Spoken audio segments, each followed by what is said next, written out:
আপনি কি জানেন একমাত্র নবী যিনি আল্লাহর সাথে সরাসরি কথা বলছিলেন, তিনি একদিন আল্লাহকে দেখতে চাইলেন।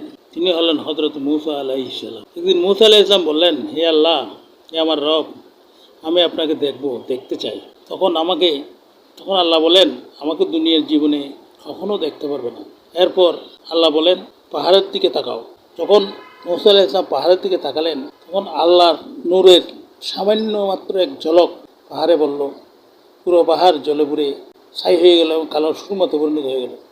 ভাবুন, পাহাড় যদি সহ্য করতে না পারে, মানুষ কিভাবে দেখবে?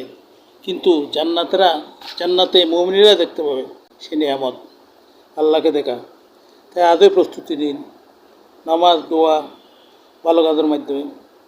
ভিডিওটি বেশি বেশি করে শেয়ার করে দিন, যাতে মানুষের উপকারে আসতে পারে। বেশি বেশি করে লাইক করুন, বেশি বেশি করে ফলো করুন।